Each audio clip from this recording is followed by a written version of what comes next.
γήπεδα.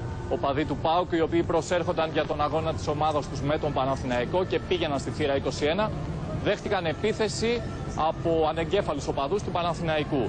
Στη συνέχεια υπήρξαν και συμπλοκές ανάμεσα σε οπαδούς του Παναθηναϊκού και αστυνομικούς και τελικά μετά από κάποια ώρα τα πνεύματα ηρέμησαν.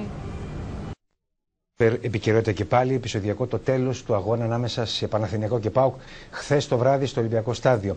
Το πάρκινγκ του γηπέδου μετατράπηκε σε πεδίο μάχης, αφού χούλιγκαν με πέτρες, καρδρόνια και βόμβες μολότοφ κατέστρεψαν αυτοκίνητα και λεωφορεία. Από τους 10 συλληφθέντες, στον εισαγγελέα οδηγήθηκαν οι 4. Πυροσβέστες προσπαθούν να σβήσουν τις φλόγες σε αυτοκίνητα στο πάρκινγκ του Ολυμπιακού Σταδίου. Εικόνες βανδαλισμού μετά τον ντέρμπι Παναθηναϊκού ΠΑΟΚ που προκαλούν αγανάκτηση. Μετά τη λήξη του αγώνα, οπαδοί του Παναθηναϊκού με απίστευτη μανία άρχισαν να καταστρέφουν αυτοκίνητα με καδρόνια, πέτρες αλλά και βόμβες μολότοφ.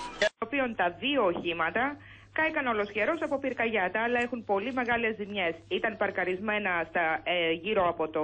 σε πάρκινγκ γύρω από το γήπεδο και κατά την αποχώρησή τους οι οπαδοί ξέσπασαν εκεί το μένος τους. Δεν ξέρουμε για ποιο λόγο. Για ξαναπες το νούμερο. 21 αυτοκίνητα και 4 λεωφορεία.